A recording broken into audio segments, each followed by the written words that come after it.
So this whole thing got started when I was working at Woodcraft in the shop on Wednesdays. People would bring in custom millwork that they wanted done, either something that they didn't have the equipment for or they didn't know how to do. And so I would do a variety of millwork. And one day a guy came in and talked to him up front and said, "Is there anybody here who could make me a beer tap handle?"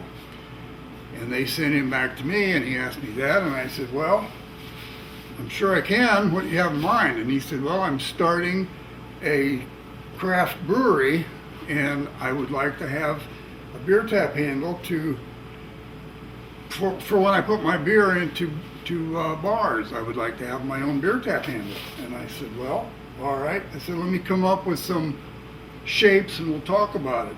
And so these are a development of shapes that I had worked through coming up to something that I could show him. And you can see that these have progressed a little bit in size, either up or down, however you want to look at it.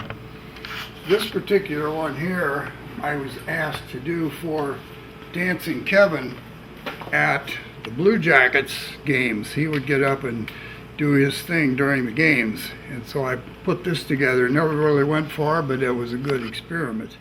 I met with this gentleman. He brought in two other people from his company and said, "Which handle do you like?" And so the guys looked at him and they said, well, they kind of liked this style and this shape. And from that, it evolved into what we're currently using today. It all starts out with a square rectangular chunk of hard maple.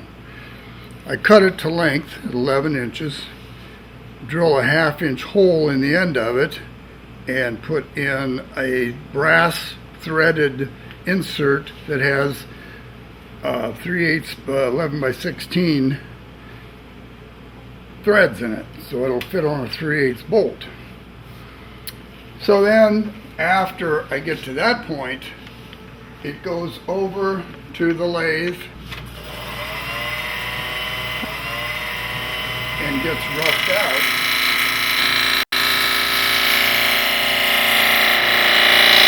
So we're going to take 4 passes across here.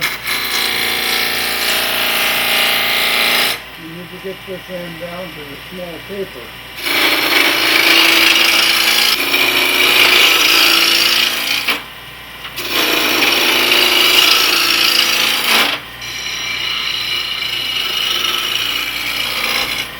I don't really care how smooth it is here because you'll be finished up over there on the lathe duplicator, which is its rough turn shape. And from here, after it gets to this point, it goes into the lathe duplicator.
here are the three phases right here of making these beer tap handles, from basic start to rough turn to finished turn. And then after they're finished turned, they go into my spray room where I spray 2 coats of water-based varnish on them, General Finishes polyurethane varnish, and let them dry. Once they're dry, they come back out here where I apply a material called Oramask, and this is a thin film that goes on there prior to putting them into the CNC, which will carve the logo. Right, here we go. So we have the CNC fired up. I just put this cover on to keep the dust out of the controller. So I'm going to hit continue. We need to put a piece of the beer tap into the fixture, and let's raise this up so that we can get this out of the way, because we have to set what's called the Z height, and the Z is the distance between the bit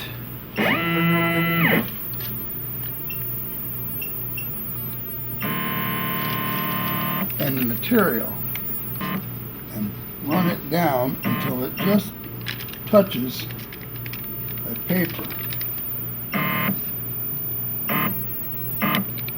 Right there. I'm going to say zero it, set it, and now we're zeroed at that point. We're going to raise it up.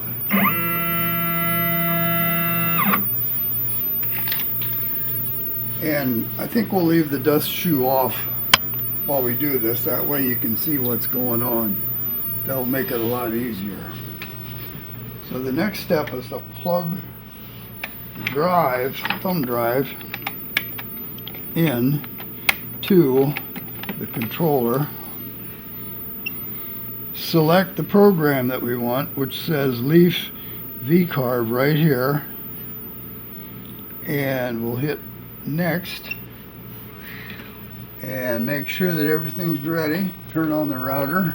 It has a bit of a pause in it till it starts moving to just make sure that everything is ready.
Bring it over here, and I take this little brush, which is actually a denture brush that the dentist gave me, and I just brush it like this to get the fuzzies out